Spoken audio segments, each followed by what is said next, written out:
Assalamualaikum warahmatullahi wabarakatuh. Saya adalah Rizal Maulana, guru di Mantiga Banjarmasin. Oke, di sini saya akan memberikan tutorial bagaimana pembuatan rancangan pembelajaran di e-learning yang difasilitasi oleh Kementerian Agama. Kebetulan di Mantiga Banjarmasin menggunakan e-learning tersebut sehingga guru-guru nanti ketika pembelajaran tahun ajaran baru kita menggunakan e-learning madrasah. Nah, sebelum saya melanjutkan video ini, bagi Bapak Ibu yang merasa video ini bermanfaat, bisa like, bisa share, ataupun subscribe video ini. Dan bagi Bapak Ibu yang merasa perlu ada perbaikan, saran, dan kritik, ataupun bagi Bapak Ibu yang ingin request tentang video-video yang diinginkan atau tutorial yang diinginkan, bisa komen di bawah sini. Oke, kita akan melakukan pembelajaran tentang bagaimana membuat RPP di e-learning. Yang pertama, kembali lagi, untuk masuk ke e-learning kita harus menggunakan Chrome ataupun Mozilla ataupun semua aplikasi browser yang lainnya. Kebetulan sini menggunakan Chrome. Bagi saya Chrome itu lebih mudah. Nah, ini tampilan utama. Sebelumnya saya akan tampilkan dari awal dulu.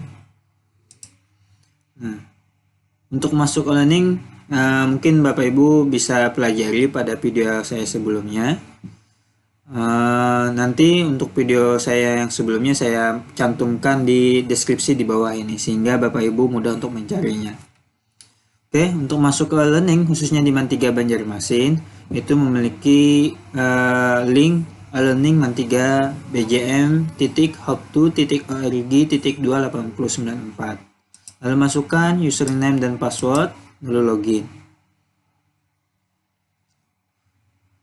Nah, ini adalah halaman utama daripada e-learning. Mungkin semua e-learning yang dibuat oleh Kementerian Agama itu semuanya sama. Hanya saja isinya yang berbeda, apakah gurunya ataupun siswanya nantinya berbeda. Lalu klik lewat. Nah, untuk membuat RPP itu kembali lagi syarat utamanya adalah terbuatnya kelas. Adapun video pembuatan kelas telah saya buat dan bisa lihat video saya pada sebelumnya dan cek linknya di bawah ini, dalam deskripsi bawah ini. Oke, saya langsung saja. Saya ingin membuat RPP di kelas 10 Agama 1 Bahasa Arab. Kebetulan saya adalah guru bahasa Arab di Mantiga Banjarmasin. Ini adalah tampilan kelas. Nah, tampilan kelas yang di e-learning. Untuk membuat RPP, nah untuk pembuatan RPP di rencana pembelajaran. Nah, bagi Bapak Ibu yang ingin membuat RPP sebelumnya harus membuat standar kompetensi KIKD. Adapun video untuk pembuatan KIKD nanti bisa cek video saya sebelumnya. Nah, saya langsung saja untuk pembuatan rencana pembelajaran. Nah, ketika mengklik rencana pembelajaran akan tampil seperti ini. Nah, ketika tampil seperti ini, maka kita langsung buat rencana pembelajaran. Lalu akan tampil seperti ini. Lalu kita akan masukkan data-data yang diperlukan daripada format-format yang di dalam sini. Formatnya sangat sederhana, ataupun RPP ini adalah RPP yang terbaru yang 1 lembar. Yang pertama tanggal, ini adalah tanggal pembuatan. Tanggal berapa kita buat, misalnya tanggal 26 Juni 2020. Lalu jam keberapa kita mengajar pada kelas itu. Anggap pada kelas 10 Agama 1 saya mengajar pada jam ke-3 sampai jam kebetulan untuk bahasa Arab ada 4 jam kelas 10-nya. Jadi 1, 2, 3, 4 sampai jam ke-6. Lalu pertemuannya sampai pertemuan ke 1, 2, 3. Ketiga, pertemuan pertama. Lalu pada pertemuan pertama itu materinya apa? Nah, kebetulan pada kelas 10 itu materinya adalah Attahiyatu wa ta'aruf. Lalu kita klik KI-nya, KI berapa yang kita inginkan. Saya di sini menggunakan KI 3. Lalu KD-nya Nah, sini KD-nya sudah tampil, sudah ada, sehingga kita tidak perlu mengklik. Tapi syaratnya adalah pengisian KIKD pada sebelumnya. Nanti bisa cek video saya di bawah ini. Lalu saya mengambil KD-nya KD1.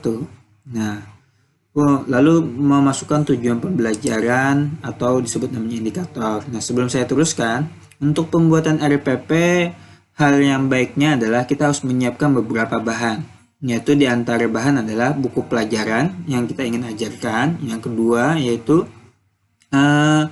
peraturan atau kurikulum tentang pembelajaran yang akan kita ajar, khususnya untuk bahasa Arab.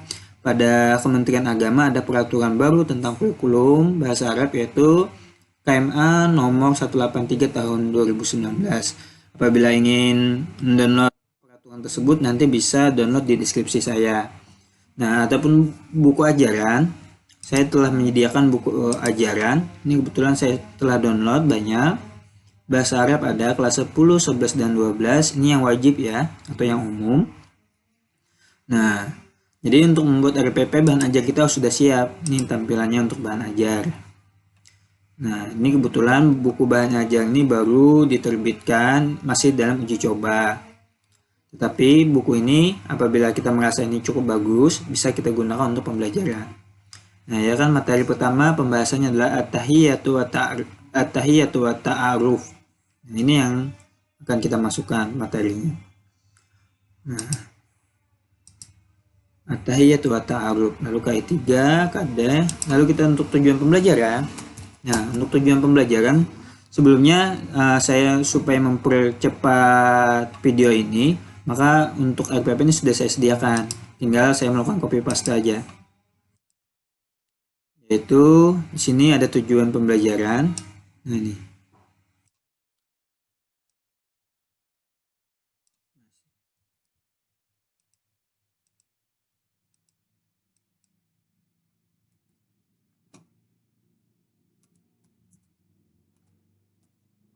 Kebetulan sini saya tujuan pembelajarannya ada 2. Kenapa 2 ini? Saya memahaminya ini yaitu dari buku bahan ajar yang baru ini. Kenapa? Nah, bisa kita lihat di sini buku bahan ajar ini memberikan konsep tentang tujuan daripada pembelajaran bahasa Arab. Nah, sini ada KI, KD-nya. Nah, KI 3, KD 1, 2 ini adalah untuk bab yang kita akan ajarkan. Lalu ada peta konsep. Nah, sini bisa kita lihat daripada tujuan pembelajaran yang akan kita lakukan, sehingga saya ambil 2 ini. Yang mana 2 ini berhubungan dengan KD 3.1. Nah, lalu kita lanjut. Ketika sudah mengisi tujuan pembelajaran, metode yang kita gunakan apa? Kebetulan saya menggunakan Student Center karena ini kita pada keadaan ini ya daring, sehingga pembelajaran tidak bisa tatap muka. Maka pembelajaran harus dilakukan oleh siswa secara aktif. Lalu medianya elektronik. Ingin spesifik langsung boleh, misalnya handphone, laptop, dan segala macam hal. Lalu sumbernya apa? Buku pelajaran. Karena bahasa Arab itu adalah bahasa kedua, maka perlu adanya kamus. Lalu kegiatannya bagaimana? Nah, saya sudah menyediakan kegiatannya. Kegiatan pembelajaran saya di sini ada guru mengajak siswa untuk memulai berdoa sebelum belajar. Guru melakukan persepsi terkait materi yang ingin diajarkan, sampai ada 7 sini. Ada 7, saya tutup. Nah, ini bisa kita edit, perbaiki bentuk penulisannya supaya lebih bagus. Oke, RPP ini sudah selesai tadi, yaitu kegiatan pembelajaran. Sini ada 7. Lalu penilaiannya yaitu saya menggunakan penugasan karena kita pembelajaran secara daring.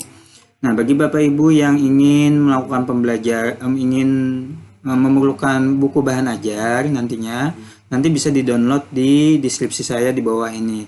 Untuk bahan ajar insya Allah lengkap, Bapak Ibu bisa cek di sana untuk bahan ajar yang terbaru. Nah, ketika kita sudah selesai pengisian ini semuanya, maka lakukan simpan. Nah, ketika melakukan simpan, maka di sini akan tampil seperti ini. Lalu RPP akan bisa dicetak. Nah, itu cetak RPP. Klik cetak RPP ini yang berwarna kuning. Lalu kita buka. Nah, maka tampilannya seperti ini, yaitu RPP 1 lembar. Nah, ini RPP 1 lembar. Ini bisa digunakan. Nah, sebelumnya saya ingin jelaskan kenapa sih materi esensi. Saya kan pengajar bahasa Arab, tetapi sini saya menggunakan tulisannya tulisan Latin. Nah, karena ketika di e-learning ini, kita bisa cek. Nah, ketika di e-learning, tulisan bahasa Arab yang ada di KD, ini ada di KD, saya nulis tulisan bahasa Arab ini terbaca. Hanya saja ini ketika dia masuk ke sudah jadi dan kita cetak melalui RPP, hasilnya PDF, sesuatu yang bahasa Arab itu hilang. Nah, ini hilang nih, sebenarnya ini temanya menggunakan bahasa Arab sini. Lalu hilang. Sehingga saran saya bagi Bapak Ibu yang membuat kompetensi dasar dan menulis materi dan segala macam hal terkait RPP dan KIKD sebaiknya menggunakan tulisan Latin walaupun bahasanya bahasa Arab. Nah, itu dulu RPP yang saya buat. Nih RPP sudah selesai untuk 1 KD. Apabila kita pembelajarannya 1 semester sampai 6 KD, maka kita akan membuat sampai 6 RPP nantinya. Nah, ini dulu RPP, contoh RPP yang saya buat. Nanti Bapak Ibu bisa coba di rumah masing-masing. Dan bagi Bapak Ibu merasa video ini bermanfaat, bisa like, share, dan subscribe. Dan bagi Bapak Ibu yang merasa video ini perlu adanya perbaikan, saran, kritik, dan bagi Bapak Ibu yang merequest tutorial-tutorial yang lain, bisa komen di bawah ini nantinya. Dan bagi Bapak Ibu yang ingin melihat video-video saya sebelumnya, bisa cek juga di deskripsi di bawah ini. Oke, itu dulu dari saya. Mohon maaf atas kekurangan. Wassalamualaikum warahmatullahi wabarakatuh.